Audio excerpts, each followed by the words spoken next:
नमस्कार. आज मी तुम्हाला अर्धा किलो लिंबाचं छान उपवासाला चालणारं लोणचं बनवून दाखवणार आहे, आंबट गोड असं. तर इथे अर्धा किलो लिंब घेतले आहे. स्वच्छ धुवून घ्यायचे आणि असे 4 भागांमध्ये कट करून घ्यायचे. आता या फोडींमधल्या सर्व बिया काढून घ्यायच्या आहेत आणि संपूर्ण असे कट करून घ्यायचे. तर ह्या संपूर्ण फोडी आपण एका स्टीलच्या डब्यामध्ये किंवा कुकरच्या डब्यामध्ये टाकून घ्यायच्या आहेत.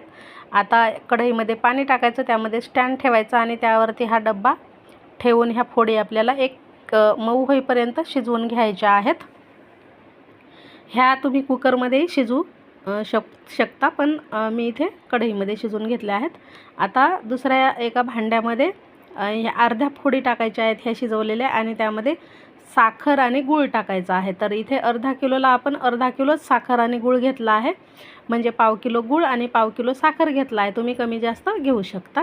आता याला थोडंसं पाणी सुटेपर्यंत आपल्याला हे शिजवून घ्यायचं आहे. गॅसवरती असं फिरवत राहायचं आणि छान याचा पाक तयार करून घ्यायचा आहे.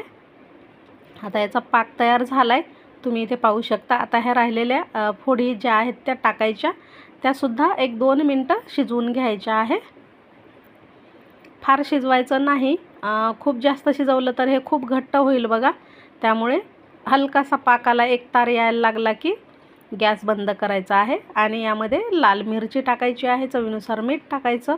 आता इथे एक तार यायला लागला की लगेच गॅस बंद करून हे थोडंसं थंड करून घ्यायचं आहे अशा पद्धतीने. आणि मस्त हे थंड झालेलं लोणचं काचेच्या बरणीमध्ये किंवा चिनी मातीच्या बरणीमध्ये तुम्ही भरून ठेवू शकता. थंड झाल्यावर भरा आणि कोरड्या बरणीमध्ये भरून ठेवा. खूप छान भरपूर दिवस टिकते. नक्की करून पहा. कसं झालं कमेंट करा.